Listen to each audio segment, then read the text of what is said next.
What's up everyone, it's Roger here from DisKingdom.com with a Doctor Strange movie review. There is going to be some spoilers in here. Went to see the movie last night, really enjoyed it, thought it was really enjoyable in terms of the action, special effects. There was a lot of comedy, which I think was the one thing that really caught me off, was just how much comedy there was in it. There's lots of little one-liners, lots of things to make you laugh. And I think that was one thing that never really came across too much in the trailers. They didn't, it was all about the serious side of things, and the humour was completely, I wasn't expecting that, and I think that was something that really caught, was quite, the whole audience was laughing at so many different occasions, and I think that was one of the sort of endearing things. Doctor Strange can come across as a little bit sort of arrogant, but he's also got a bit of a humour to him, which I'm going to be honest, I've not really been too much into Doctor Strange. I've been aware of him for years, because of the video games and seeing him in some of the cartoons and stuff. But I never really ever read the comic book, so I'm not a Doctor Strange. In fact, this is the big thing for me with this movie, was because it's all about introducing me as a Marvel fan to this character a little bit more. We've seen Iron Man, we've seen Ant-Man, etc. But this is great to see them bringing it in. And I can't help but feel that this movie has brought in a whole new aspect to the Marvel Cinematic Universe. This is really changing things up. This is where we are really kind of seeing a whole new sort of side to Marvel, and I think this is a great thing. It's really, you kind of walk out of there and you kind of think, wow, some of it was like really crazy. I mean, the whole thing, we've seen it in the trailers where it's all like going all weird, because they're in this like mirror universe or mirror parallel thing. And it is completely breathtaking, it is very different, and the way they explain it of how it's like a mirror image and it doesn't affect the real life and everyone's carrying on as normal, I think that seems to work really great. There was this great scene with Stan Lee when he does his cameo, that was really cool in there. But just in general, that whole aspect was really different. How changing time, going backwards and forwards. We go back to the days of Superman back in 1970, where we always moaned about the way it did time. This was different, this was done very cool. The time loop thing with Doctor Strange, with the big villain at the end, of just keep dying basically and coming back, was kind of, it was annoying in this, but it was exactly what they wanted it to be. They wanted it to show the idea from the villain's time of why he gave up, because he was just fed up of doing it. And I think that worked really well. The cape was fantastic. I didn't have a clue about this cape. I just thought it was a cape. And of course, it's helping him out. It's fighting in a humorous way. The way it's like pulling him where he wants to go and what he wants to use, and helping him out was something I was never expecting, and it was something completely fresh and brand new. We see the people with capes. It's always that thing with the Incredibles of no capes. This cape was his own life thing, and it was almost like his own buddy, and I really love that kind of aspect to it.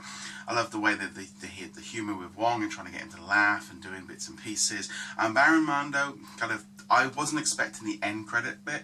That was something that really kind of I forget, because I don't know this character. If you were aware of the characters, you'll probably be knowing what's going on with him. I wasn't expecting that. I was expecting him to be the buddy long term, which I think obviously turned out to be Wong. But like I said, I'm new to Doctor Strange, and this is what this movie does. It's a great introduction. It's completely standalone. There is nothing kind of interconnecting it with the other stuff that's been going on. There is a little mention of the Avengers at one point in the movie, but very kind of almost like a kind of Netflix kind of Agents of S.H.I.E.L.D. or something.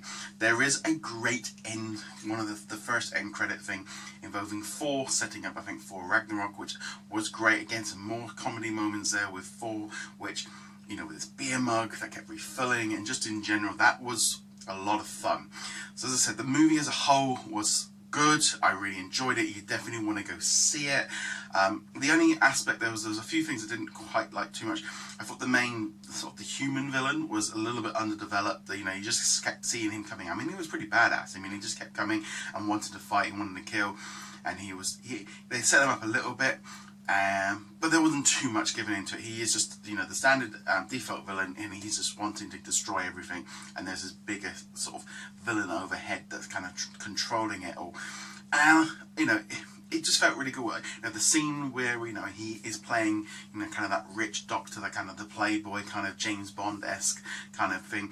That was very well done. It established him very early on. When he's trying to get healed, you can see the sense of frustration of why he goes to Kathmandu, and I think that comes across very well, as an introduction. We haven't seen, this is the thing, I think, because with some of these sort of Marvel movies now, with the introductions and the intros of heroes, sometimes they're trying to speed it up. This felt good. This felt like the classic kind of going back a little bit and retelling it.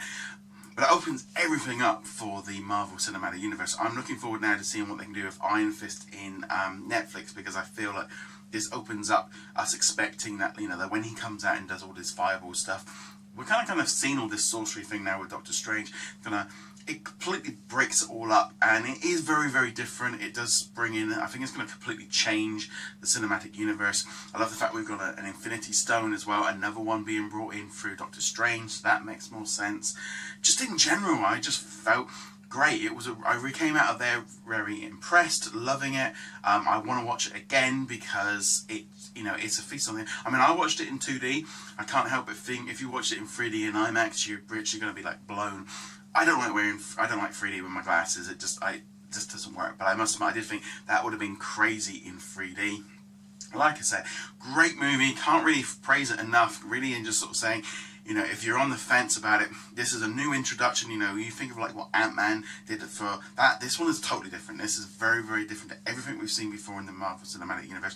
It's probably its most unique sort of superhero movie, full stop, because he isn't like everything else. And you really just can't say that enough. It was a great movie. Totally, it outdid my expectations. I was kind of going in as not expecting too much because I didn't know a lot about it. But yeah, totally loved it. Totally worth going and seeing. Like I said, there's 2 end credits. You got kind of the first one, and then you got to sit right the way to the end, and for the last one, which I think sets up the future movies and stuff. But yeah, gotta say, a great movie. Definitely worth checking it out. And like I said, the only other thing that really bugged me was Benedict Cumberbatch's voice. Because he's playing an American, kind of sounds like House, because obviously Hugh Laurie in there, he is also English, and he's put on it. It's kind of hard, I think, maybe because I'm used to hearing him as Sherlock in other movies where he's playing sort of himself as an Englishman. His voice just doesn't quite match. Obviously, after a little bit, you get used to it, but yeah, there is some great moments in here, and yeah, as far as like, you know, if the only thing that really put me off was his voice, which I think we'll get used to, and the villain being a little bit sort of cookie cutter, which seems to be the standard thing with Marvel. But generally, definitely worth seeing. Really enjoyed it. You know, I don't know if it's a kind of funny thing of like, you know, I wasn't expecting to be that much comedy in it, but you know, it kind of, well, you know, had, you know, like with Deadpool, there was a lot more kind of humour in it than I was personally expecting. I think that was a great thing. I think it totally changed the tone of the movie, and with all the kaleidoscope stuff going on, it just looked great. I mean, it really did look an amazing movie. But as I said, let me know in the comments below what you guys think of Doctor Strange, and there will be spoilers in there because I'm sure people are going to be saying stuff. But anyway guys, thank you very much for watching, and be sure to check us out at DisKingdom.com. Hit that subscribe button, give us a like, and I shall see you guys soon. Laters!